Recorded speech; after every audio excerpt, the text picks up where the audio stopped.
connection card. Use the number on the screen or the link in the chat to do so. We will be giving God thanks for how he's showing up in your life, but we also want to know how we can be praying for you. We have a special prayer team that comes together every week to pray over your request. Also, if you haven't already, get plugged into our private Facebook group, Refam. We'd love to connect you with you in a more personal way. Now, let me tell you about some exciting things that are happening here at Relevant. On March 5th at 6:30 p.m., we are having Heart and Soul Night. If you are in the Michiana area, you want to be here. Expect amazing worship, powerful exhortation, and the Holy Spirit to move. I can't wait to see you there. If you want more information about any events coming up, go to thisisrelevant.cc/events. Now, I'm just thinking back on my week and reflecting, and I keep thinking about some of the things I spent money on. So I went to Starbucks. I love my iced coffee. The grocery store, going to the gas station and other places like that. We all spend money, and some spend money a lot, some spend a little, but everyone in this room spends money. I want you to type in the chats if you've never spent $1. We all know how to spend, and we like it. Most of the time when we're spending money on things, we either use them to eat or to buy things that we can use, or on our car so we can drive. We spend them so we can experience something in the moment, and spending is also a way to acquire something tangible. As I was thinking about the giving today, I was thinking about spending money. Do you realize each week when we give money to this church, we actually get to see a tangible result? I want every person who has ever had their life touched, changed, or altered through this ministry to type in the chat right now. Look around in the chats. When people give to the church, we see tangible results. People's lives are changed. Here's a great stat for you to think about. 100% of the money you invest in God through a local church is yours to keep forever. You don't get to keep that burger or the coffee or the car. But when you give to a church, your investment is into the people who God is doing a work in. There are several ways that you can give, and they're all listed on your screen. Remember, this is our chance to actually invest some money into something that is tangible here on earth and also for eternity. People, let's go ahead and pray. Dear Lord, thank you for the amazing opportunity to just learn more about you, and thank you for any of the income that comes our way. Let us give it back to what yours is you, so you can use it to change the people and bless them. We love you, and in Jesus' name, amen. Hey, what's up, Church Online? Hey, I'm so glad that you decided to tune in to today's broadcast. My name is Muta, and I get to be the lead pastor here at Relevant Church alongside my incredible wife. At Relevant Church, we want to do one thing and one thing well. We want to help everybody around us discover that Jesus is relevant. And because Jesus is relevant, we want to create an atmosphere where we learn to passionately follow Jesus, love across boundaries, and then go out and make a tangible difference in our community, our region, and our world. And listen, if that type of heartbeat fires you up, I want to invite you to be a part of Team Relevant. It doesn't matter where you're watching from, you can be a part of Relevant Church. Go ahead and text CONNECT to the number below, or join us online for our private Facebook group, Relevant Refam. All of the prompts are going to be below. Today is a very, very special day. We get to kick off a brand new series in the form of a relationship conference called Pillow Talk. If only the sheets had a voice. Today, you get to hear from my good friends. We've known them for a long, long time. We met them as kids in college, and they have grown to be such a beautiful, wonderful couple. Their names are Oliver and Denise Marcel, and they run an organization called Denali, and it is all about fortifying relationships, building healthy marriages, and investing into people who want to invest in their relationship. So listen, these are relationship experts. So this is what I want you to do. I want you to tune in. I want you to listen up. I want you to grab a notepad. Even as I'm talking, I'm kind of stalling so that you go grab a notepad and make sure you take notes, because they're going to give you some relationship gold. So would you lean in today as we listen to my good friends Oliver and Denise Marcel as they kick off Pillow Talk. What's up? What's up? Relevant family. What's happening? Church. Listen, we are so excited to be a part of this series with you, where we are talking about Pillow Talk. Now, listen, I'm going to be honest. Well, I'll be honest in just a second. Let me just say this. I love the fact that your mission is what it is, that your mission is to help everyone discover that Jesus is relevant. I think that is awesome because it allows you now just to relax in the beauty of this relationship that you're forming. I love it. And so now I'll be honest, right? I'll be honest. Pillow talk. That's what we're talking about, right? So I'm gonna just be honest. My mind went, went a little, you'll learn a little bit about me. My mind went somewhere. Pillow talk seems kind of sexy and, that kind of thing. So if I wander a little bit, just, Jesus is relevant. Okay. So there we go. All right. So, let's get into this. Let's get in. What's happening? Oh, you're so close. You're not usually this close. No, you're a little bit further away, but it's cuffing season. It's cuffing season, ladies and gentlemen. Listen, and that's what a fantastic segue into what the title of this thing is. This is, well, we're actually coming up to almost to the end of cuffing season. So cuffing season. And listen, we've been married for a little while, so it's cuffing season, every day for us now. Oh, okay. But if I remember correctly, somewhere around Thanksgiving or a little bit before Thanksgiving to a little bit after Valentine's Day. So there really are some dates, or loosely there are some dates? There is a season of time where folks are like, hey, listen, man, it's getting cold. I need a warm body. I need somebody to get up in this bed with me. I need somebody to go through Christmas and Thanksgiving. I need to be booed up a little bit. You know what I'm saying? I need somebody to get some flowers and candy for me at Valentine's Day. And so you start to see these connections forming in like October. Interesting. You start seeing these connections forming in October. So when did we meet? Did we meet in October? No, we met in the springtime. Oh, so man, what season is that? That's after cuffing season. So or listen, before. Or before, right? And so here's the thing. What I love about this series, I got to say what I love about this series, all jokes aside. Mm-hmm. What I love about this series is that you all are having these conversations now. Yeah. A mistake that we made, or maybe it wasn't a mistake, just something we just didn't know. We just didn't know better.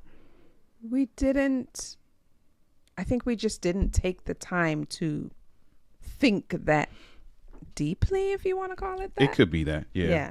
We weren't exposed to That's the thing. I think a situation like this where you can have some real and raw conversations. Right. that allow you to walk away thinking about something. At least thinking about something. And so we're going to dig into that. So what are the kinds of conversations that we should be having? Now, the interesting thing about cuffing season, right? And we're talking to the dating folks, right? The interesting thing about cuffing season is that often after Valentine's Day, like a week later, 2 weeks later, a lot of folk are looking for the back door in their relationship. Wow. Yeah. A lot of folks are looking for the back door in their relationship. And remember that, because we're going to come back to that in the end, and tie it into the passage of scripture that governs our time together. Yeah. We're going to tie that into the end. But here are some things that we didn't do, because I'm thinking about us, right? Right.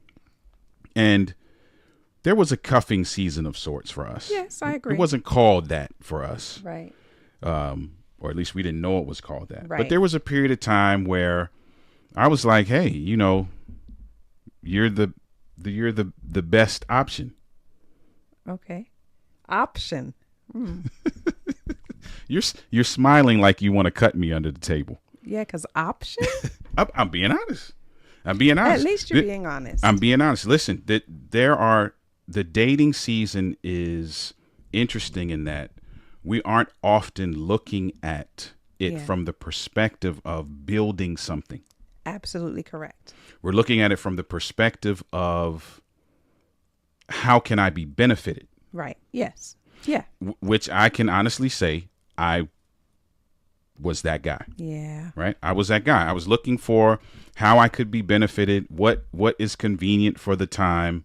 What is going to benefit me? What am I going to get out of this? How are you going to keep warm, basically? Right. And that's generally what happens during cuffing season. And the thing that we want you to think about is that that's not always the best way to go about things. Okay. Yeah. Right? Yeah. That's not always the best, because if you think about us, right, when we got into marriage, and I'm not saying that everybody who's dating is going to end up getting married, but let's just say for argument or for example's sake, using us, we get into marriage now, and I get into marriage with that mentality. Yeah.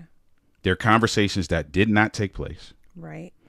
I was not thinking about the way that I should be living. That's going to Right. be relevant in just a moment. Yeah. I wasn't thinking about any of those things. And so now I end up marrying you, the person that I was going through cuffing season with. Right. And now there are a whole host of things that come up that we need to address, Right. that we weren't able to address. Right. Now, for the married folk, you'll hear a little bit more about what some of those things were. But that's where we were, right? We were living in a way that did not have room for any kind of input, whether it be from other people, whether it be from God. What do you mean? Like, explain that a little bit more. So I'll use myself. I was living like I was trying to acquire certain things. Got you. I was trying to acquire warmth. Yeah. I was trying to acquire great meals. Yeah. I was trying to acquire good sex. Yeah. I'm just going to keep it a buck. Yeah. I'm just trying to acquire what I can acquire. Yeah. And then in the moment where those acquisitions are no longer relevant, I love that word. I'm just going to keep using it. So Because it's relevant. don't hate me. When it was no longer relevant, I was looking for the other option. Yeah. Got you. Right? No conversations were taking place. Right. That would allow me to think differently. No conversations were taking place that would allow my perspective to change. Right.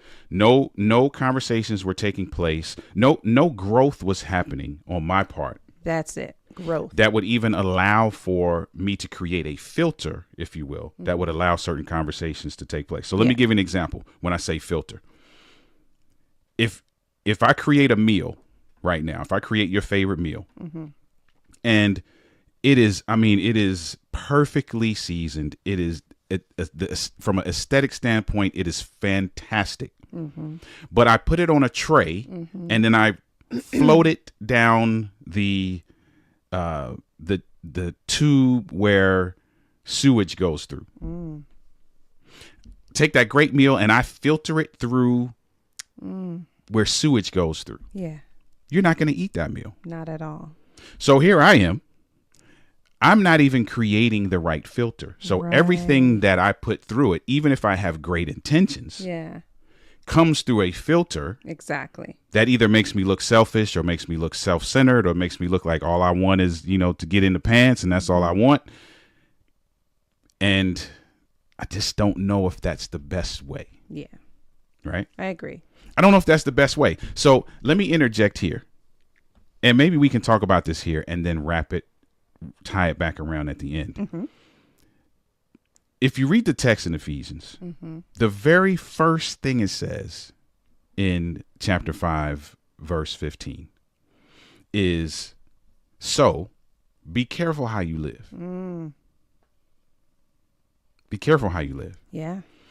I'm not even going to ask you to be honest. I'm going to be honest. I can attest to the fact that the way I lived during my cuffing seasons Yeah. had a significant impact on who I was as a husband when I first got married. Absolutely 100%. Would you agree with that? Oh, yeah. Okay. Yeah, because it was rough when we first got married. Yeah, that was a hard rough you said there. That's how rough it was. It was rough. It was rough. It was rough. We almost didn't make it. We almost didn't make it. And here's part of the reason. Part of the reason is that there were certain conversations that did not happen. Right? Yep. Because I admitted in the beginning, when I think pillow talk, here's what I think. Yeah. When I think pillow talk, I'm just being honest. Can I be honest with the folks? Yes. When I hear pillow talk, what I think is the conversation that happens after sex. Yeah. Yeah. That's what I think. Yeah. So I'm thinking, I'm basking in the glow and, we talking about, you know, what's going, you know, the movie or what we going to do when we wake up or what you want for breakfast. Yeah, you want to eat or whatever. Right. And those are I'm not saying those are bad conversations. Correct. What I am saying is that there are some other conversations that we should be looking at having. Yeah. If we're really going to be careful about how we live. Right. Agreed.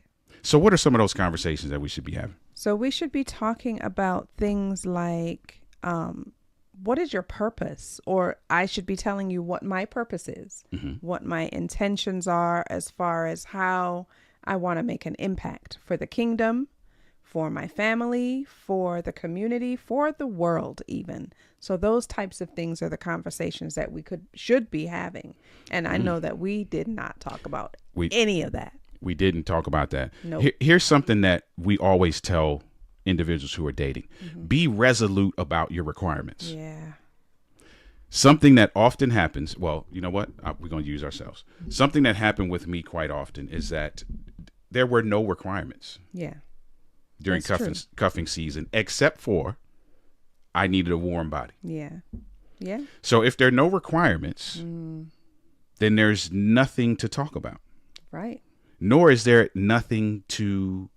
there's no guiding principles for you either.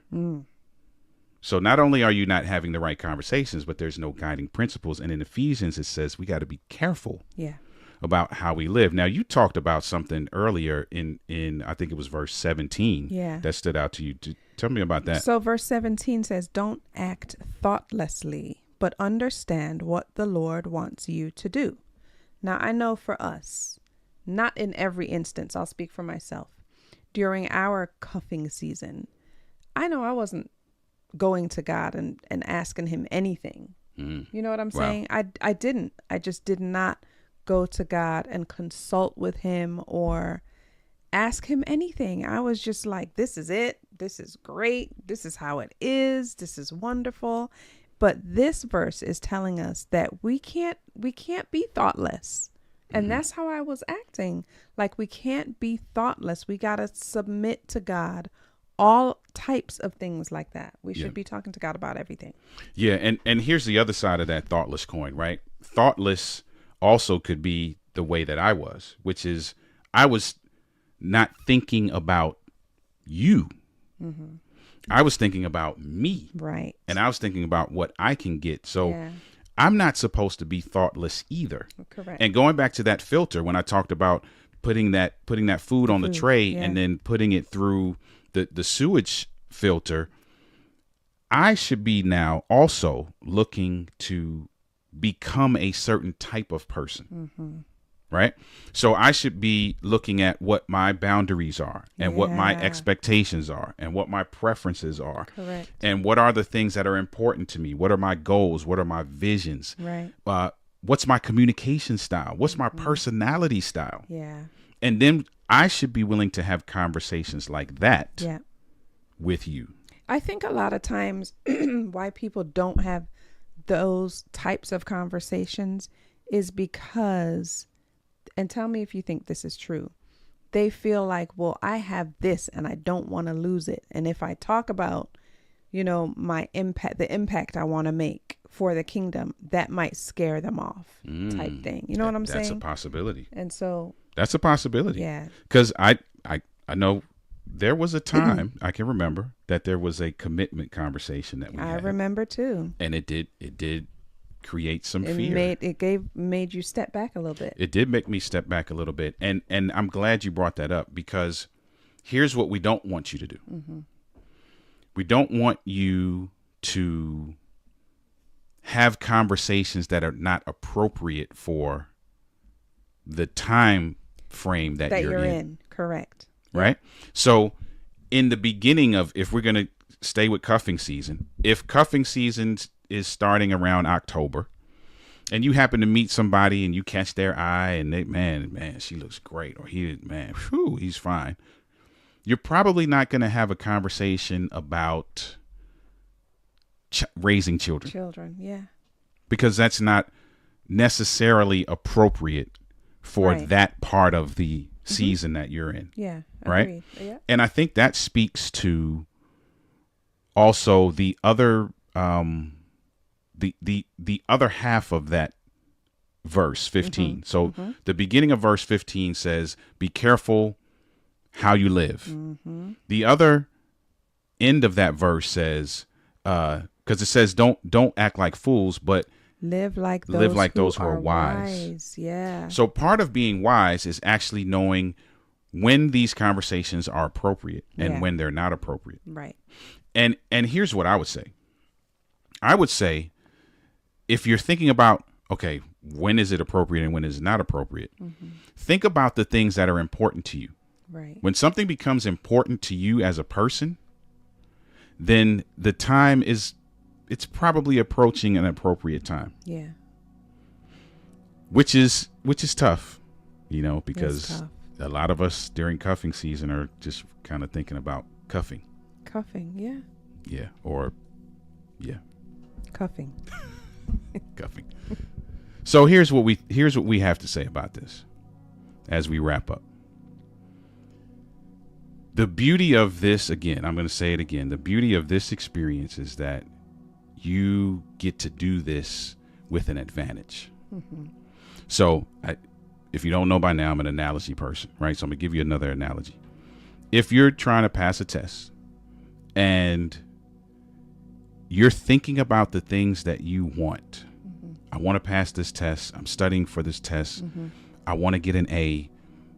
That A is going to allow me to, it's going to open doors for me because I'm going to pass this class and I'm going to get this degree or whatever it is that you're doing, right? All of those things are great. And it's okay to want those things, right? But you talked about verse 17 says that we should be looking to God for direction, right? So think about wanting to pass that test, studying for it, and all the things that'll come with you passing the test. Now imagine that you're handed all of the answers. Yeah. So now that automatically puts you at an advantage. Right. So the thing that we want to leave you with, yes, you should be having conversations about boundaries. You should be having conversations about expectations. You should be having conversations about how you like to be treated. What are the needs? What does support look like for you? Yeah. What does intimacy look like for you? Yeah. What are your non-negotiables? What are the things that will endear you to this person? What are the things that will turn you off? You should be having these conversations. The advantage is right here in the text that governs our time together. And the advantage is that you can live by the Spirit's power. Right. Now, where did I get that phrase from? I didn't make that up. As we look at the text, we're looking at the Bible app on our phone. At the beginning of the section, chapter 15, there are subtitles, and the subtitle is Living by the Spirit's Power. Chapter 5, verse 15. Chapter 5, verse 15. So at the beginning of that section, the section is called Living by the Spirit's Power. The advantage that you have, not just in cuffing season, but in every season of your life, is that all of the things that are important to you, the things that you think may not be that great, because I told you what I think when I think Pillow Talk, and that's not a bad thing. Right. The advantage is that I can take all of that and filter that through somebody who can help me put it all together and it come out the other side to my advantage. Yes. Yep.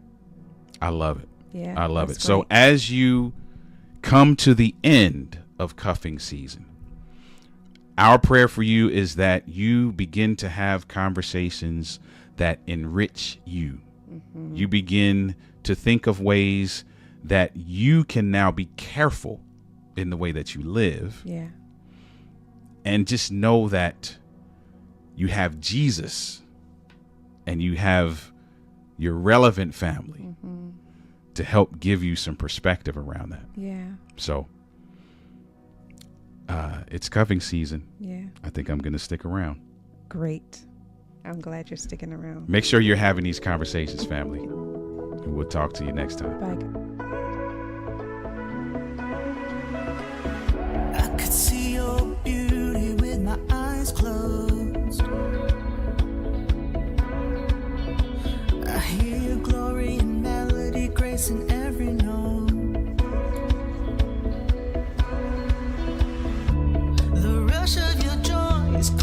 through my bones.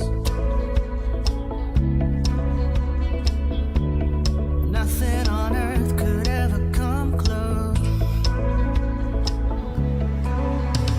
Sing at the top of my lungs, I'm never alone. Your love, it is here to stay. Sing overjoyed as we raise the melody of the brave. You've taken my fear away. Words can never explain the way you've changed me. But I could never contain what I've seen. So I'm dancing and singing with everything. 'Cause your love, it takes my fear away. Sing at the top of my lungs, I'm never alone. Your love, it is here to stay. Sing overjoyed as we raise the melody of the brave. You've taken my fear away. Sing at the top of my lungs, I'm never alone. Your love, it is here to stay. Sing overjoyed as we raise the melody of the brave. You've taken my fear away.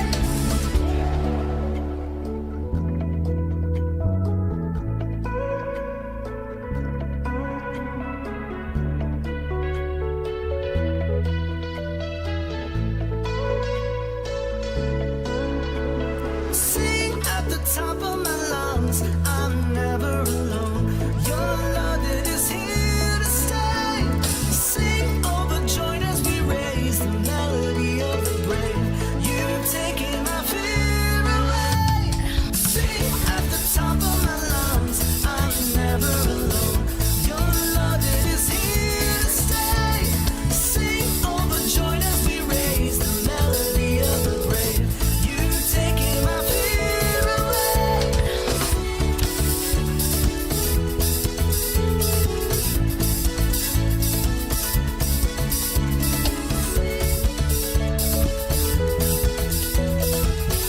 You've taken my fear away. Wow, that was such an amazing service. But now, let's close out service like we always do. Relevant Church, may you learn to passionately follow Jesus, love across boundaries, and make a tangible difference in your community, region,